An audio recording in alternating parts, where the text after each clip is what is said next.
Well, international reports suggest 1 in 10 people with pre-existing cardiovascular disease are at risk of not surviving a COVID-19 infection.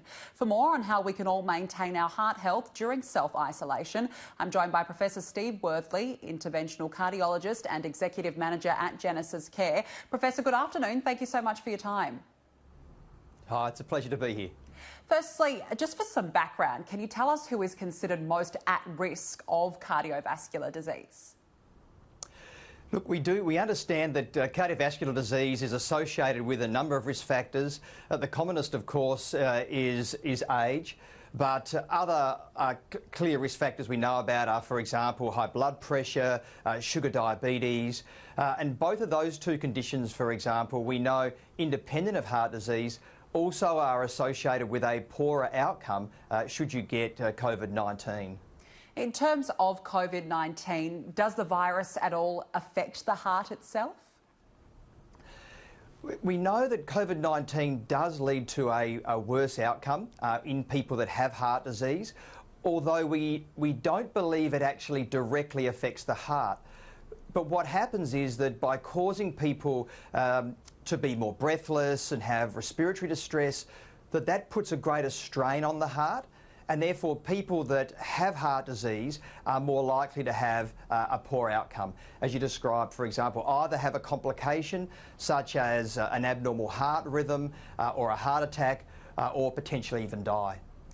Some of the statistics suggest that, for example, in Italy, 76% of patients who died from COVID-19 there had high blood pressure. Is there a concern that this could be the same situation here in Australia? It's a good question about high blood pressure and even other risk factors I mentioned, such as diabetes.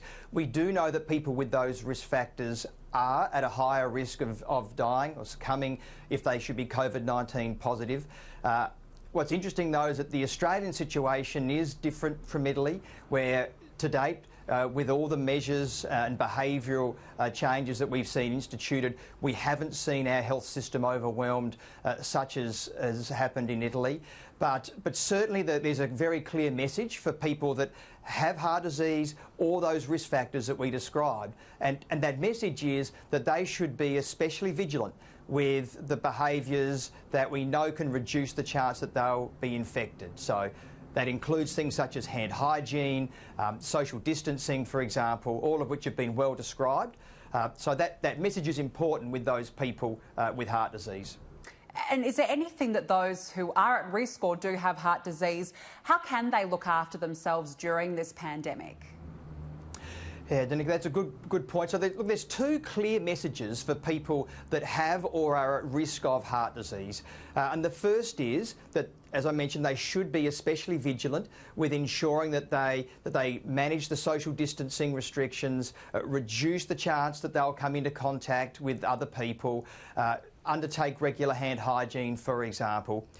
But there's a second very important message for them as well, which is that heart disease has not gone away, that they need to also look after signs and symptoms of heart disease.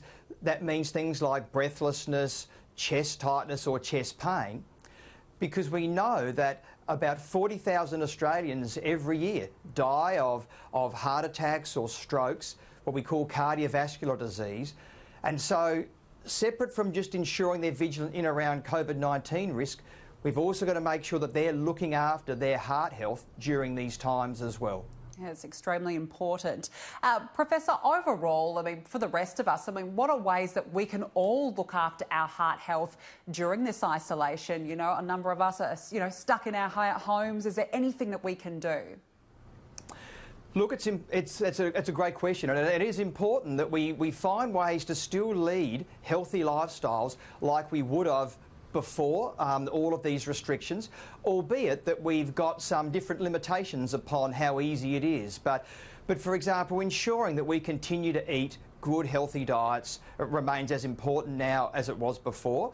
But the second is also we still are able to have access for regular exercise, and it's important that we use that.